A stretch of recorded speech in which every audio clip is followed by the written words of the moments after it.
से एक प्रवीण पुरकायस्थ का भी मामला है। आज सुप्रीम कोर्ट ने सत्ता के गाल पर जबरदस्त तमाचा मारा है। तरफ से अदालत ने साफ साफ कहा कि रिमांड आदेश पारित करने से पहले अपीलकर्ता या फिर उसके वकील को रिमांड आवेदन की कॉपी नहीं दी गई, इसलिए इनकी गिरफ्तारी और रिमांड दोनों ही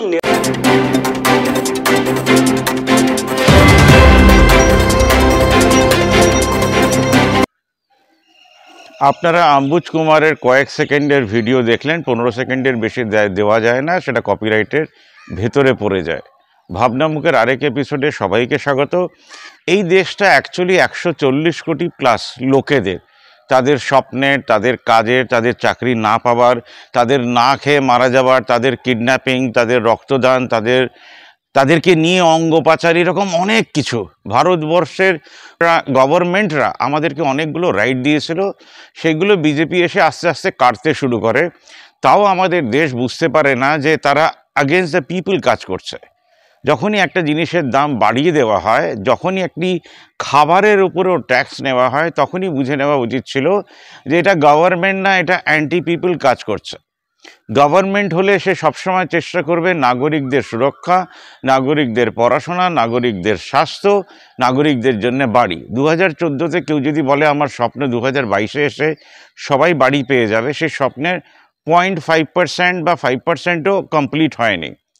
তার কারণ হচ্ছে আমরা ভাষণ ভীষণ ভালোবাসি, কিন্তু যে মানুষটি ভাষণ দিচ্ছে সে কি মিথ্যের উপরে বেস করে তার ডাটা তৈরি করছে? 2 কোটি জব আমাদের দেশে কোনো গভর্নমেন্টই দিতে পারবে না। তারা জানা সত্ত্বেও এই কথাগুলো বলেছে।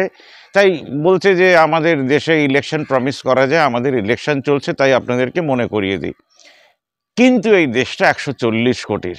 ভারতবর্ষ গরিব দেশ, পাকিস্তান গরিব দেশ, শ্রীলঙ্কা গরিব দেশ, বাংলাদেশ গরিব দেশ।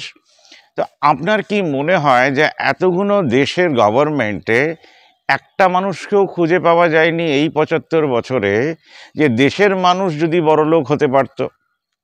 এমন কোনো স্কিম কি আনা যায়নি যেখান থেকে সাধারণ মানুষ, প্রত্যেকটা পরিবার, কে ওপরওয়ালা যেমন একজন মারা যাবেন, মানে আপনি জন্মেছেন আপনি মারা যাবেন, ওপরওয়ালা এটা ঠিক করে পাঠিয়েছে, সে যত বড় লোকই হোক তাকে মারা যেতে হবে, সে যত গরিবই হোক তাকে মারা যেতে হবে। তার মানে কি গভর্নমেন্ট কি এমন কোনো প্রজেক্ট করতে পারতো না যে যখনই কেউ মারা যাচ্ছে তার ফ্যামিলিকে 20 লক্ষ টাকা দিয়ে দেওয়া? এটা কি খুব শক্ত প্রকল্প? যেমন লোকাল ট্রেনকে এসি করে দেওয়া, এটার চেয়ে সহজ কাজ আর পৃথিবীতে হয় না। সব কটা গভর্নমেন্ট হসপিটাল এসি, তাতে লেটেস্ট মেশিন, এটা কোনো ব্যাপারই না। তারা পারছে না। ধরুন আমি ধরে নিচ্ছি যে আমাদের গভর্নমেন্টের উইল পাওয়ার নেই, যারা ইলেক্টেড হয়ে আসেন তারা জানেন না দেশ কী করে চালাতে হয়, খুবই স্বাভাবিক ব্যাপার। তিনি নাও জানতে পারেন। ধরুন আপনি একটা বিজেপি পার্টি অফিস চালান, আপনার হাতে কোনো কাজ নেই, আপনি ক্যাডার বা কর্মী হয়ে গেছেন, আপনি কাজ করছেন, এবার সেই পার্টি জিতে গেল, এবার আপনার হাতে কোনো কাজ নেই, আপনাকে মিনিস্টার করে দেওয়া হলো, তখনও আপনার হাতে কাজ নেই। তাই আমাদের দেশে একজন পিএম বলতে পারে যে আমারই গ্যারেন্টি দিচ্ছি, বিজেপি পার্টিটাকেই সে তুলে দিল। অলিখিত বিজেপি পার্টি আমাদের দেশে নেই, আপনারা কাকে ভোট দেবেন সেটা আমার জানার দরকারও নেই। কিন্তু বিজেপি পার্টি আন্ডার আমাদের মোদি গভর্নমেন্ট সেটা হাওয়া হয়ে গেছে, এখন মিস্টার মোদি অ্যান্ড পার্টি হয়ে গেছে। তাই একটা পার্টিকে তুলে দেওয়ার জন্য একটা লোকই যথেষ্ট।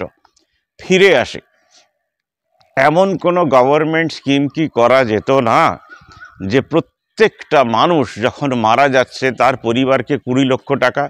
এবার আপনি ভাবছেন আমি যে কথাটা বলছি সেটা করার জন্য বিশাল চিন্তাধারা লাগবে।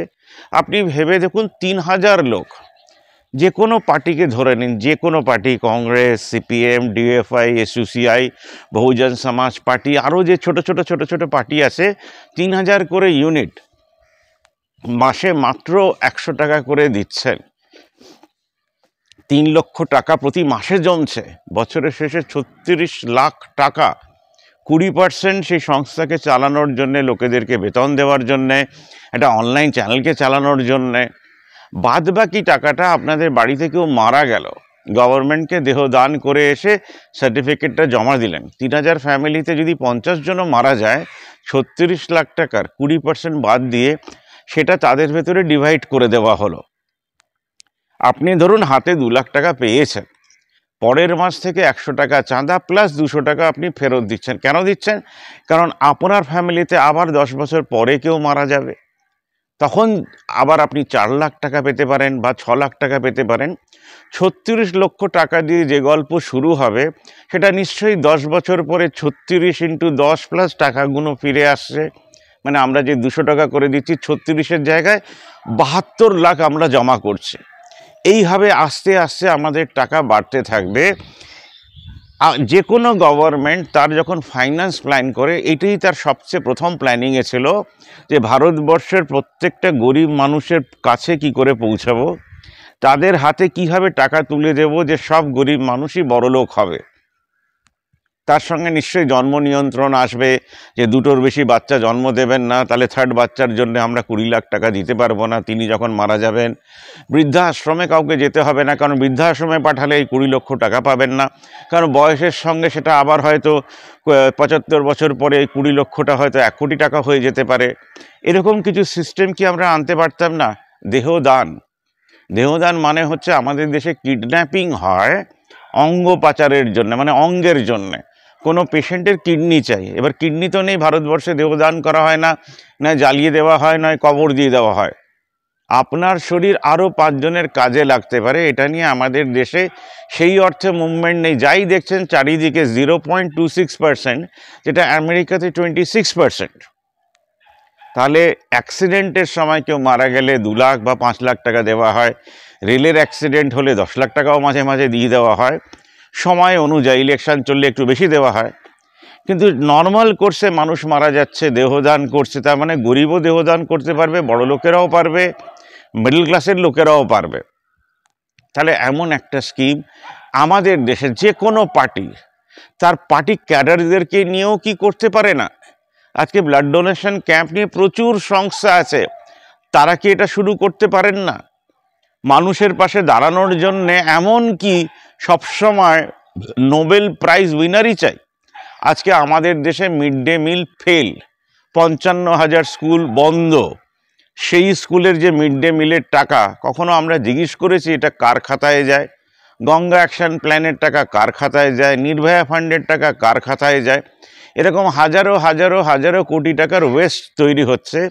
প্লাস লড়াই করার জন্যে প্রায় আমরা 20 থেকে 25% টাকা খরচা করছি।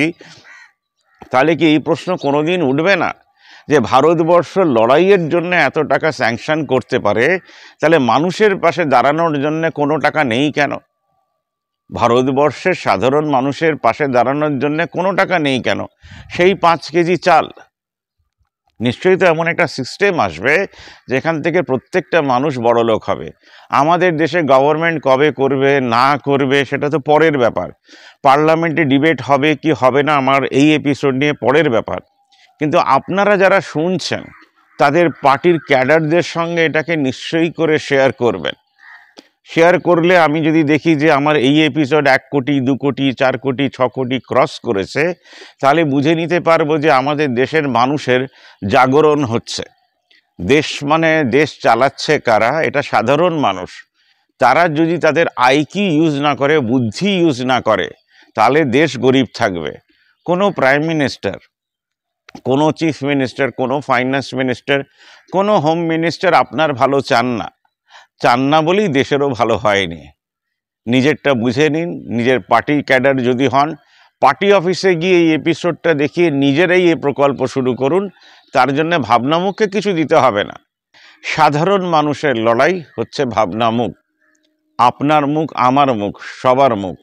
তাই ভিডিও করে পাঠাবেন আপনার গ্রামের খবর, আপনার শহরের খবর, আপনি কি ভাবছেন দেশটাকে নিয়ে, আর কি কি করা যেতে পারে, সেটাই ভাবনামুখ। আজকের মতন এতটাই। আমি নরেশ জৈন। আমাকে শোনার জন্য অনেক ধন্যবাদ।